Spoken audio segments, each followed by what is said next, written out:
आप सभी के अंदर विराजमान मेरे परम पिता परमात्मा को मेरा कोटि कोटि नमन। हमारा सतगुरु सुखराम जी महाराज के ग्रंथ में तात्या का संवाद चल रहा है। सतगुरुदेव तात्या को समाधि देश की बातें बता रहे हैं और रामायण के उदाहरण देकर बता रहे हैं। गुरु वशिष्ठ मुनि और राम जी के बीच में ज्ञान चर्चा चल रही है। राम जी भी अपने गुरु वशिष्ठ से समाधि की बात पूछ रहे हैं कि उस समाधि देश में उस पूर्ण ब्रह्म को कैसे प्राप्त किया जाए। गुरु वशिष्ठ जी के अनेक बार कहने पर कि हे राम, तुम ही ब्रह्म हो, पूरा संसार तुमको ही पूजता है, लेकिन राम जी इस बात को नहीं मानते हैं, क्योंकि राम जी कहते हैं कि मेरे साथ तो अभी तक सुख दुख लगा हुआ है, इच्छा भी संग है, संसार में मैं आता और जाता हूँ, लेकिन वह पूर्ण ब्रह्म न कभी आता है न कभी जाता है, न कभी कम न कभी ज्यादा। तो हे गुरुदेव, मुझे उस पूर्ण समाधि की, उस पूर्ण देश का ज्ञान बताइए। तब उनके गुरु वशिष्ठ जी ने उन्हें उस पूर्ण ब्रह्म के ज्ञान का भेद दिया कि हे राम जी, राम राम पद शिवर अरद उरद मन वो लाओ, सिरत निरत धर माए करद वो नाम जगाओ। हे राम, अपने इस आती और जाती श्वास में, अर्ध उर्ध का मतलब होता है इस आती और जाती श्वास में इस ब्रह्म के नाम राम को लो और अपनी सुरता और निरता को भी इस पर लगाओ और फिर उस कर्द शब्द को जगाओ। कर्द शब्द का मतलब ये ब्रह्म धुन, ये शब्द धुन। जब ये धुन आएगी फिर तुम जाकर उस पूर्ण ब्रह्म को जान पाओगे। और राम जी इस भेद को लेकर बैठ गए और उनकी समाधि लग गई। अब वे इस समाधि से उठने का नाम नहीं ले रहे थे।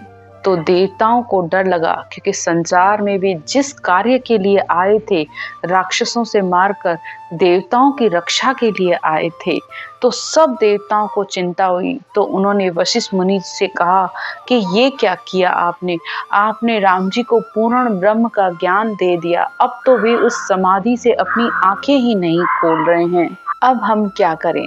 तब वशिष्ठ मुनि जी ने राम जी से कहा कि हे राम जी, आप इस ध्यान समाधि को छोड़ो और संसार का कार्य करो, जिस कार्य के लिए आप आए हो।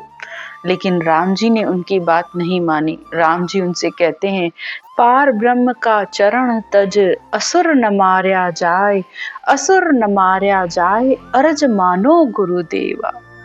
राम जी कहते हैं कि हे गुरुदेव, उस पार ब्रह्म के, पूर्ण ब्रह्म के चरणों को, उसके ध्यान को छोड़कर आप मुझसे कह रहे हो संसार में जाके राक्षसों को मारो। मुझे तो अपने में और राक्षसों में कोई अंतर नहीं मालूम पड़ता है। आप क्यों झूठ पर दया कर रहे हो? ये जो दिख रहा है ये सिर्फ माया है, वो ब्रह्म सब में समाया हुआ है, चाहे राम में चाहे राक्षसों में, सब में वह ब्रह्म के है। तो आप मुझे उनको मारने के लिए क्यों कह रहे हो? राम जी अपने गुरु से कहते हैं, तीन लोक की रीत सदा ऐसी विध होय, क्षण जीते क्षण हार, सुख दुख मीटे नक दोय, कहो किसे मार्या जाए, कहाँ कारज है यारा।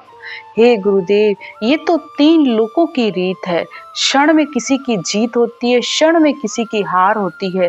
संसार में ये सुख दुख तो सबके साथ लगा रहता है, मैं किसको मारूं और किसको जीतूं? आप मुझे वापस इस कर्म बंधन के काम को करने के लिए क्यों कह रहे हो? 4 दिनों के बाद तो ये सब कुछ वैसे ही मरने वाले हैं, कोई आज मरेगा कोई कल मरेगा, तो मैं इनको मार के फिर वापस अपने लिए कर्म बंधन क्यों करूं? 4 दिना की बात उरे ये मरसी सारा, सुखराम राम सुनतात या कही गुरा से आए, या झूठी बाता कारणे मत बोधे माए। अब राम जी अपने गुरु से बार बार एक ही बात कह रहे हैं कि ये 4 दिनों के बाद तो वैसे ही सब कुछ नाश होना है, तो आप इसकी वजह से मुझे वापस क्यों इस जन्म मरण के चक्कर में डाल रहे हो? राम जी जो बात कह रहे हैं वो संसार का सबसे बड़ा सच है कि जो भी दिख रहा है, जो भी कर रहे हो, सिर्फ माया का खेल है। बस एक बार एक होश पूर्वक साक्षी भाव होकर इस संसार को सिर्फ देखने का कार्य तो करो कि हर कोई अपनी मति के अनुसार जिसको जो अच्छा लग रहा है वो कर रहा है।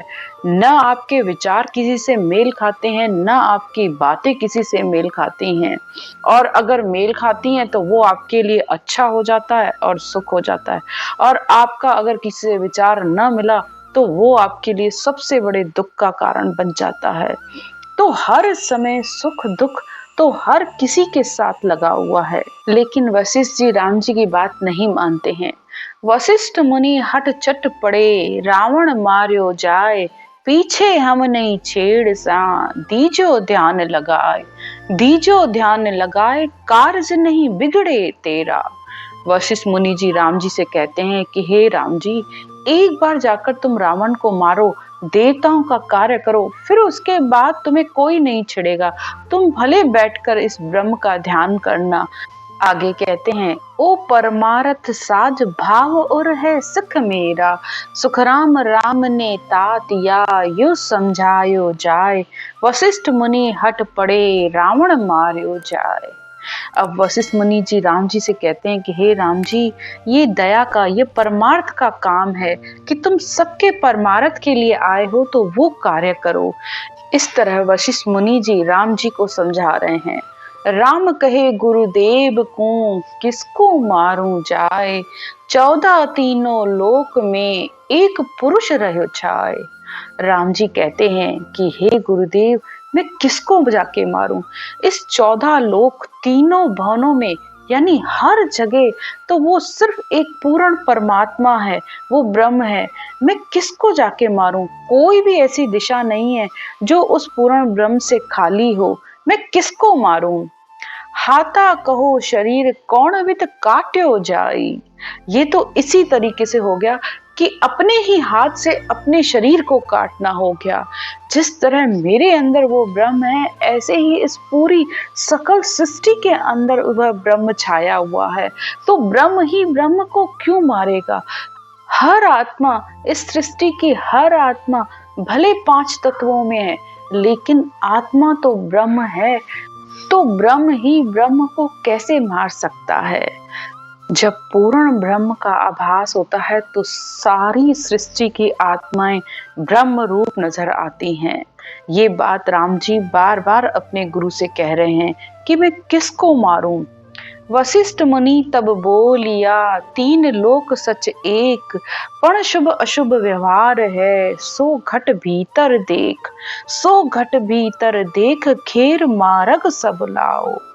अब वशिष्ठ मुनि जी राम जी से कह रहे हैं कि हाँ हे राम, तुम सच कह रहे हो, सारी त्रिलोकी की आत्माओं में वह ब्रह्म एक ही है, लेकिन इस 5 तत्व के शरीर में ही शुभ और अशुभ व्यवहार हैं। शुभ व्यवहार राम है तो अशुभ व्यवहार रावण की तरह है। तो अशुभ को हटाकर शुभ को लाना है, और ये कार्य आप ही कर सकते हैं। यानी जब आत्मा इस सत्य का संग करेगी तभी उसके अंदर वह शुभ व्यवहार, शुभ लक्षण सब कुछ आएंगे। 8 अंग 64 लक्षण, ये सब तब ही आएंगे जब आत्मा इस सत्य का संग करेगी, जब इस ब्रह्म धुन का संग करेगी। तो धीरे धीरे सारा अशुभ व्यवहार घटता जाएगा और शुभ व्यवहार, शुभ खाना, शुभ ही सोना, शुभ ही करना, सब कुछ शुभ ही शुभ होगा। आपको काम और कुं काई जाओ, सुखराम गुरा जब या कहे, सब सुर कारज ले, वशिष्ठ मुनि तब बोलिया, 3 लोक सच एक। इस तरह वशिष्ठ मुनि जी ने राम जी को समझाया कि हे राम जी, आप संसार के जीवों पर और देवताओं पर सब पर दया करके उनकी रक्षा करो, ये आपका कार्य है। तब राम जी ने ब्रह्म समाधि छोड़कर उठे।